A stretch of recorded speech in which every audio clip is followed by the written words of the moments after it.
విశాలపరచబడాలంటే ముందే ఉంటుంది, నీ శ్రమ నీ సరిహద్దులను విశాలపరుస్తుంది. 1 Peter 5:10. Remember always there is an aftermath for suffering. If you are going through suffering, let me encourage you. There is an aftermath, a sure consequence of your suffering. నీ శ్రమకు కారణం లేదనుకోకు, నీ కన్నిటి కారణం లేదనుకోకు, నీ వేదన కారణం లేదనుకోకు. Your pain has a purpose.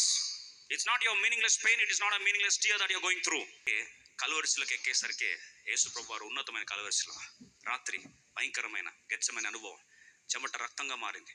Oppose అనుకున్నాడు, అయిపోయింది స్టోరీ అన్నాడు. కలువరిశిలోకి ఎక్కాడు, ఇక స్టోరీ అయిపోయింది. కలువరిశిలలో ఇక మానవాళి యొక్క రక్షణ కార్యం జరిగే ప్రసక్తి లేదు, యేసు ప్రభు కథ ముగిసింది అనుకున్నాడు. కానీ ప్రభు స్తోత్రం, వాస్తవంగా కథ స్టార్ట్ అయిందే కలువరిశిలలో. క్రీస్తు శకం, క్రీస్తు పూర్వం, క్రీస్తుకు మునుపో, క్రీస్తు తర్వాతగా చరిత్ర మారింది.